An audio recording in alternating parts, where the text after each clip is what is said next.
So I'm recording this because I want to be obedient, and I don't know if anybody will ever see it. I'm at the gym, but I woke up this morning and I was like, I felt like I was like, I want to discuss rejection with you today. So I was watching something on rejection, and that doesn't matter. I was driving to the gym, and I was just talking about what I kind of felt about rejection, right? And I'm like, it's something that has been with me a very long time. And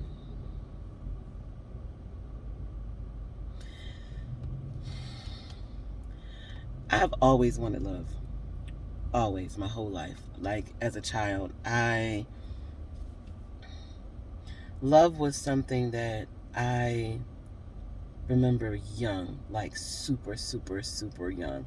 And as a child, of course, you don't have a grasp on what it is in totality, but I it wasn't even just, oh, I want a wedding. It was never, I don't even think I really thought about weddings. I wanted to be married. I wanted to have a husband, and I wanted to um, have like a permanent friend. Like I wanted to have love, and I wanted partnership. I mean, I'm talking about super young. And and now nothing has changed except life experiences. Nothing has changed. Uh but anyway, I'm at the gym, at the gym's back there. I'm sitting at my tree, and I'm just kind of blown away by something that came into my mind. And so now um, I'm recording to be obedient, because I'm like, there's something in here, and I don't know if it's for me later or somebody else later, so I'm just going to be obedient. But what I've been thinking about is how recently it has been blaringly obvious that I am hidden. And I don't know what people believe, but I know for me, I know that there are seasons where we are hidden, where it feels like a Marvel character. You have an invisibility um, cloak, and nobody can see you. They can see you if it doesn't pertain to whatever that thing is that you desire, right? So for me, um, men don't see me right now, and it's trash. And people when people don't like to admit that they desire the attention or the attraction of whomever they're interested in, right? Um, but it's a fact. It's true that that we desire love, we desire attraction. I don't even know if that's what it is. What I'm trying to say is this: it doesn't matter what I wear, where I go, what I say. Doesn't matter who I'm with. I am not seen, and depending on the day, I'm pretty alright. But sometimes it's like, nah, come on now. I know that I'm not a gorilla monster. Now, right now, no, I need to stop doing that, because even going to the gym, I'm not a horrible looking person. But that's not even the point. The point is that I'm not seen, right? But when you're also battling to overcome a spirit of rejection, being hidden feels like like a bigger punishment, because the thing I'm trying to overcome something that is exacerbated by the season that I'm in. I'm trying to overcome something that is exacerbated by the season that I'm in. That's I need to remember that. So I'm driving to the gym, and I'm talking to God. I do that a lot in the car. So people might think I'm on the phone. I'm not. I'm talking to God. There's nobody in the car. There's nobody here. There's nobody on the phone. I'm talking to God, and I'm talking to Him, and I get this realization that this isn't the first time that I've been hidden. If I'm honest, I've been hidden the vast majority of my life. The vast majority. And in my spiritual maturity, I can acknowledge that being hidden is protection, right? But we don't like to talk about that because it seems real holier than thou. But the truth is, being hidden is a form of protection. However, if the farthest I can think back, like I had a couple of questions in second grade. I can't really remember any questions in the rest of elementary school, but I remember starting to have crushes on boys yeah, elementary school. I remember having crushes in middle school. Those are the first ones I remember, because I tried to go back. I said, God, help me go back and remember, when did this start? Because I have an amazing father. Y'all know I talk about my daddy all the time. My mama is dope. So this is not solely a parental issue. There are things in parenthood that, I always say that babies are not born with manuals. So yes, parents make mistakes and all of that, but I think this is something else. And so I'm not talking about parental trauma right now. That's not what this is about. I want to talk about relational patterns, okay? And so if I'm honest, if I take an honest look at my life, I have been hidden the vast majority of my life. I've been hidden as long as I can remember. And I think because I have not had many relationships. And if you know me, be quiet, because I know what I'm talking about. What I mean is, I've had 2 boyfriends and a husband. That's it. And both boyfriends cheated. My ex-husband is an amazing person, loyal, all of that. That's not what happened there. But the other 2 cheated, right? But there were other men between those people. And so I'm sitting there thinking, okay, so why was I attracted to my ex-husband? Why was I attracted to this guy, the 3 that were in relationship, right? And then I thought about the guys in between. Y'all listen, check this out. So there is a memory that I have in middle school. And of course, you remember middle school. And I, to this day, talk about how much I loathe middle school. I loathed it. And I still am digging through why that is. But I always hung with the guys. I'm still, those are my people. I have 2 brothers I grew up with. I have 4 brothers now. And so those are my people, right? And anyway, I remember, I don't know how the conversation came up, but it's middle school, so who knows? But the guys were talking about the girls they would smash, and my name came up, but they said, oh, definitely, I smashed Jen, but with a bag over her head. Now, you have to know that at the time, I've danced since I was 3 years old, and as a teenager, you couldn't tell my body nothing. I'm not bragging. I'm just telling you the facts that I took every form of dance, and so I was in tip-top shape, and then I was built culturally. That's what we'll say. That's what we'll say. And so I remember being really hurt by the fact that, dang, what's wrong with my face? But as a 7th grader, 7th grade stands out to me. What my response was, well, then I'll show the body off, because then at least I'll still have the attention of the guys that I want. I was hidden even then, but I chose to use a different avenue to get the attention that God was protecting me from. And that pattern continued through adulthood. Through that, as far as relationships, I did not have them. If I had a boyfriend, the first boyfriend was in middle school, right? I cannot for my life. I think it's because we went to church together, and then we went to school together. I can't figure out what made him say, let's be in a relationship. I really can't remember. Probably because he took my virginity. Y'all, if you don't know by now, I'm super transparent, so I'll just go ahead. It might have been something to do with that. I don't really know. And I can't remember if it was before or after. I don't remember. I don't remember. The guy in college. Yes, my first boyfriend was in 10th grade. My second boyfriend was in my second year of college. All that time, no boyfriends, right?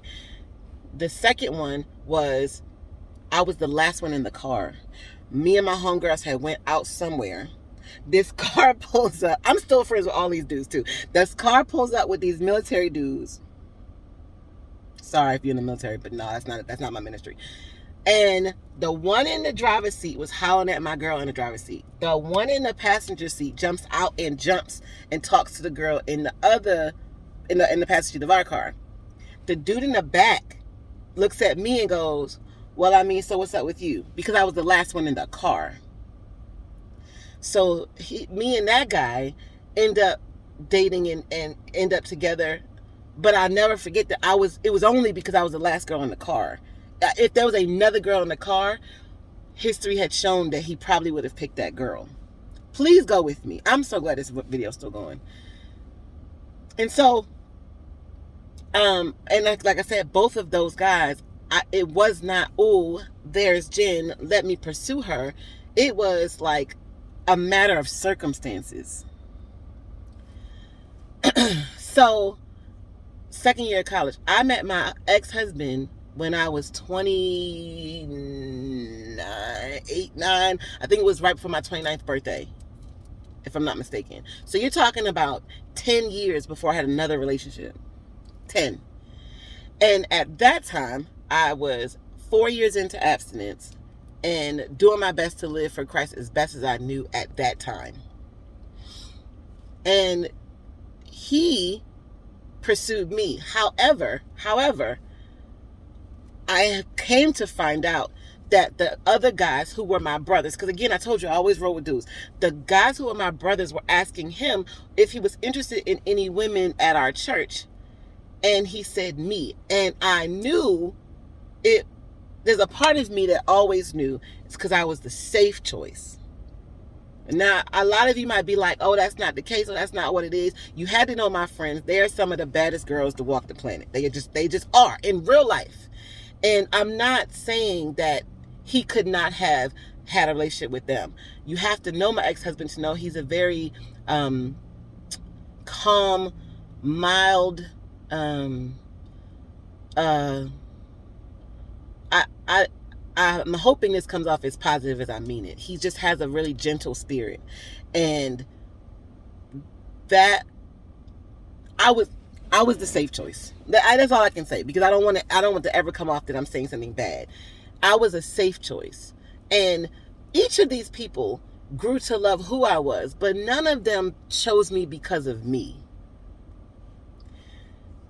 None of them chose me because of me. None of them said, I want to know more about her.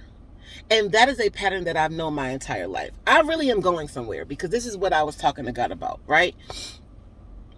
And so I realized, now go back to the hidden season and all that. I realized that God has hidden me a long time, because now I am aware of what my purpose is on the earth.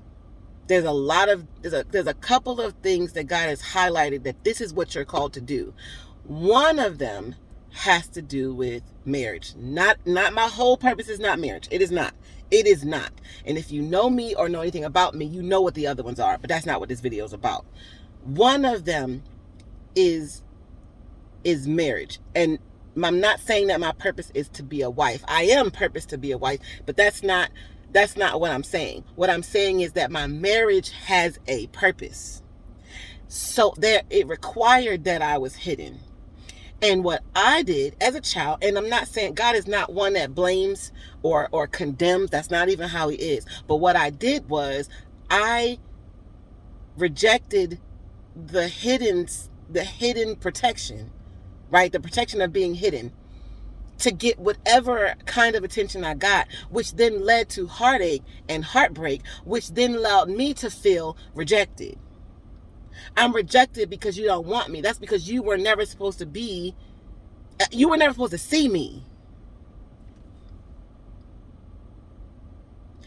never supposed to see me. And I'm not saying they could not see. If you know what I'm talking about, you know what I'm talking about. The the the boy cheated on me in high school. The whole school knew. The teachers knew. And I carried that hurt for so long. The whole time, I wasn't never supposed to be in a relationship with him. The dude in college had a whole nother girl in another state because military. Sorry, it's true. That's just my experience with certain people in the Navy, specifically in Virginia. Anyway, he had a whole nother girl in another state, right? But this dude would say to me, stop putting all your eggs in my basket. I'm not good enough for you. You should go and do better than me. And I was like, nah, I'm good. Whole time he's like, you deserve better than I'm giving. And I was like, no, I don't. Then when you cheat, I'm like, he didn't want me. I'm rejected. I'm not good enough. Girl, what? And all of this is coming up today. All of this is coming to my mind today.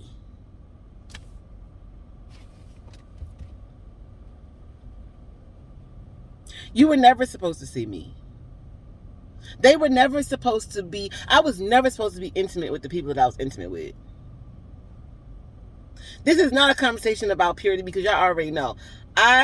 This is my choice, this is my journey, and I understand that. What's crazy now is the reason that I'm getting an opportunity to deal with my rejection now is because I'm moving into what God has called me into. But I can't go in until I realize, until I deal with this. It was never about me not being good enough.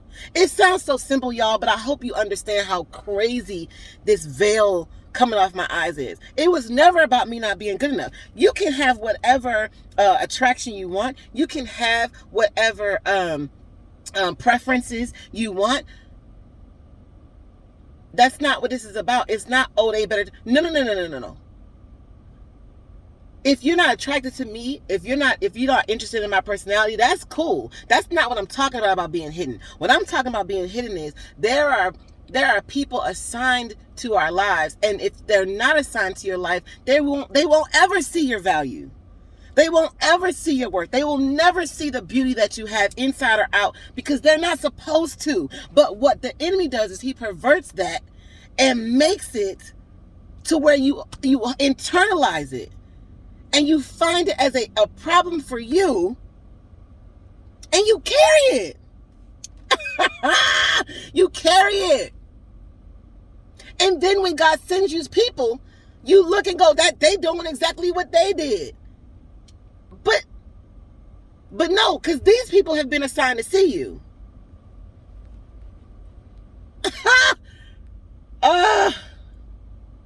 That's crazy.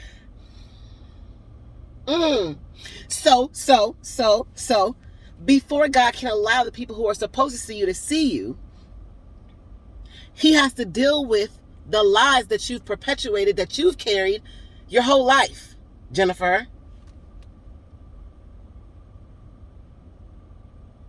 The rejection that I have felt in my life from men were from men who were never supposed to see me. But because I garnered their attention by my own means, I received rejection that was never mine. I feel like running. I feel like running. I'm not going to run. I hate running in the gym. But I don't know if anybody will ever see this. I don't know if anybody will watch this point. I need you to hear me. There is somebody else. If you get to this point, I pray this is for you. There is somebody else who has carried rejection their whole life. And it was from people who were never intended to see you.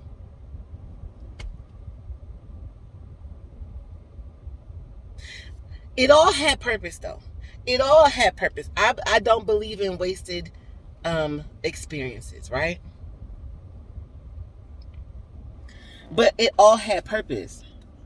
It all had purpose.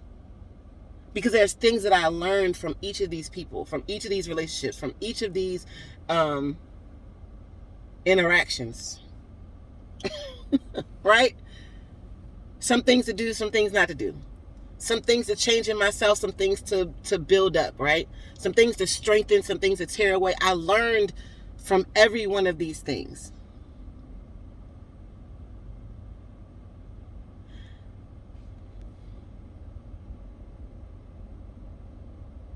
I learned from every one of these things.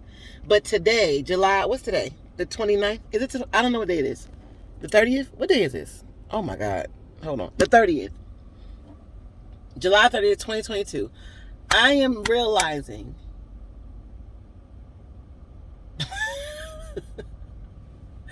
that the rejection that I have carried my whole life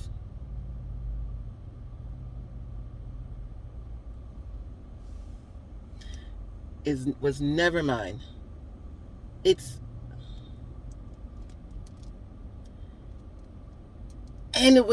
was protection though.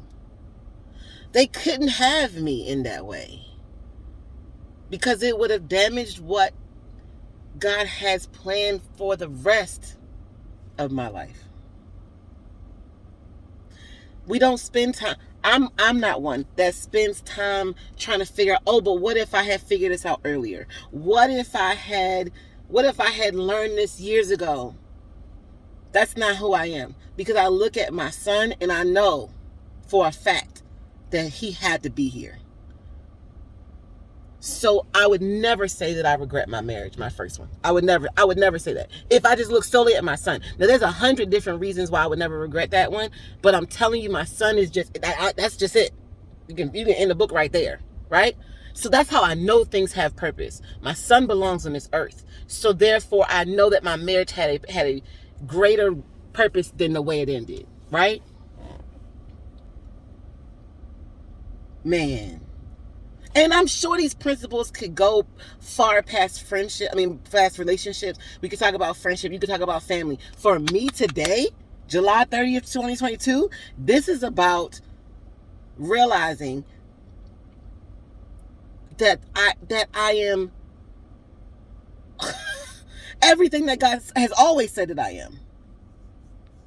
But I was rehearsing the words of people, of little boys, and that's not me clowning them. They were little boys in 7th grade. They were 13, right?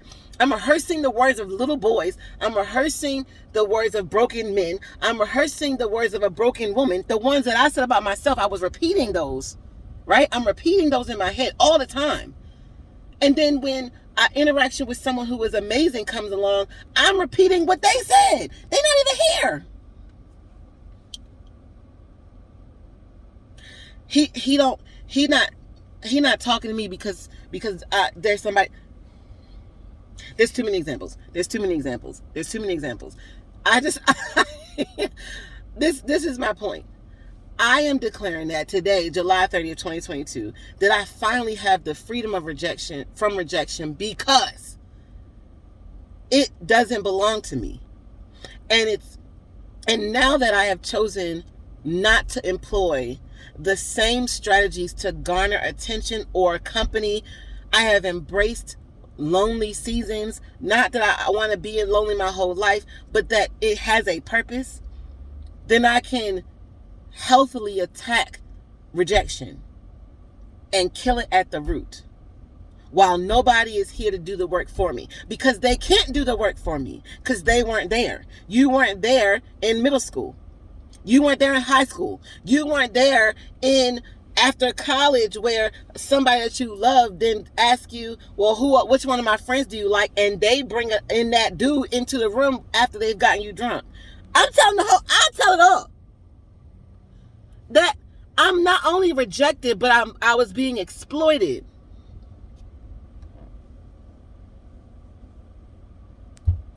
Child. And I wanted so bad to be seen by these people. They were never meant to see me. And I'm crying and I'm grieving relationships that were never supposed to be. And the only thing I have as a token of memorial is rejection. Is the thought that I'm not good enough. Is unworthiness. Oh my gosh. I don't know who will be watching this. I don't know. Maybe nobody. But if you do, I pray that God reveals to you the roots, because there's a freedom that comes when you realize that God has always had your back, that he has always been protecting you. Even when you stepped outside of that protection, he uses that's Bible. He uses the mistakes to build you up even more, to become and to walk into what he has for you.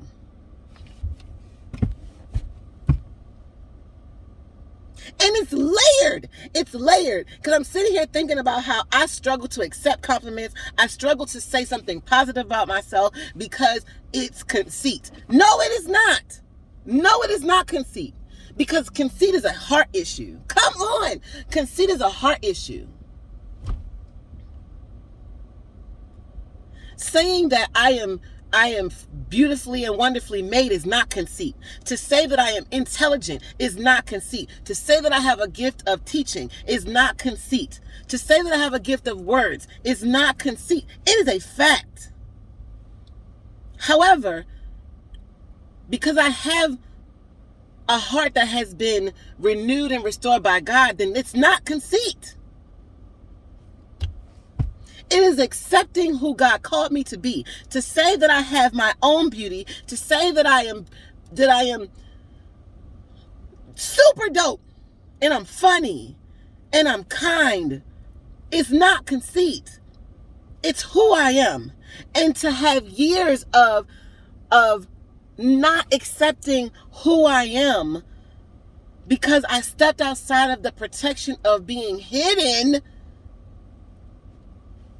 Oh my God, I don't even know what's going to happen. I don't even know what doors are going to open. I don't even know what God will allow now that I have the revelation of rejection. I'm going to post it. I'm going to post this because I feel like somebody else needs the encouragement to dig up roots. And if you watch all 27 minutes and 13 seconds, then I pray that God does exactly that for you. And I know this is God, because I would never post a raw video with this headband on, with this dry face. Girl, I ain't did no eyebrows outside of the gym. But I am so excited for me, and I'm excited for whoever else this is for. Yo! I'm excited. I'm excited. And I don't even, that's all. I don't know. That's what I have. I thought this was a video for me to save. I hope I ain't said nothing offensive. I don't think I did. I don't know. Charged to me dumping on the phone and not really thinking about it. But I really feel,